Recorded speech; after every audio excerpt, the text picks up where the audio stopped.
अघोरी कृत्य जसं की वेगवेगळ्या बाबांकडे इलाजासाठी म्हणून घेऊन जायचे. मग ते बाबा त्यांच्या त्यांच्या परीने इलाज करत होते. कोण जिवंत कोंबडा अंगावरून उतरवत होता, कोण कणकेच्या भावल्या, तांब्याची तार, मांसाचे तुकडे घेतलेले, माझ्या अंगावरचे न धुतलेले वापरलेले कपडे घेऊन केसावरचे डोक्यावरचे केस ओढून अशा सगळ्या गोष्टी वापरून उतारे करत होते.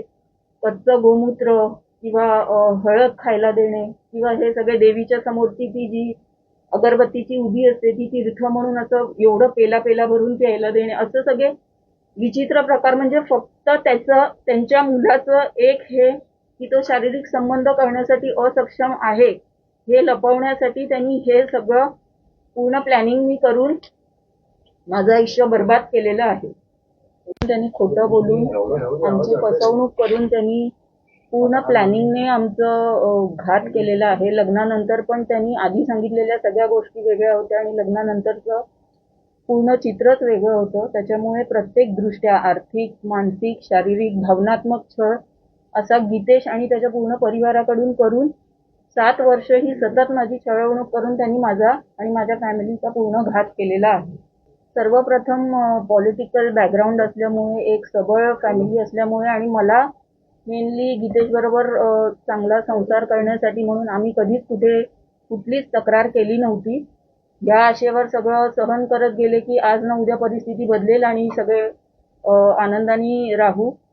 पण असं काही घडलं नाही आणि ज्या गोष्टी त्यांनी फ्लॅट, पैसे वगैरे जे काही सांगितलेलं आहे ते नितांत खोटं आहे. कारण त्यांनी जो छळवणूक माझी केलेली आणि प्रत्येक गोष्टीत त्यांनी जे शाब्दिक सुनावणी किंवा मारहाण करून जे त्यांनी माझ्याबरोबर केलेलं आहे ते लपवण्यासाठी आता ते सगळं हे खोटं स्टेटमेंट मीडियासमोर देत आहेत.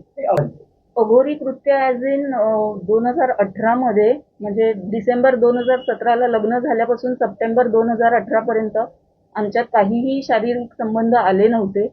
त्याच्यासाठी आमच्या फॅमिलीनी बसून बोलणी केली आणि असं ठरलं होतं की गणपतीवरून आल्यानंतर या गोष्टीवर काम करायला सुरू करू. पण गणपतीवरून आल्यानंतरच एक थोडक्यात अशी घाबरण्याची घटना झाली, ज्याला त्यांनी असं अघोरी सगळ्या ह्याचं इलाजांचं स्वरूप दिलं की ते अक्षरशः सप्टेंबर 2018 पासून 22 सालापर्यंत ते त्यांनी सुरू ठेवलं, ज्याच्यात हे अघोरी कृत्य प्लस माझं मेडिकल ट्रीटमेंट्स ज्या त्यांनी केल्या, हायपोथायरॉइड असूनही त्यांनी मला जे अँटी डिप्रेसंट्स वगैरे दिले त्याच्यामुळे मला सर्वोपरीने त्यांनी प्रचंड त्रास दिलेला आहे.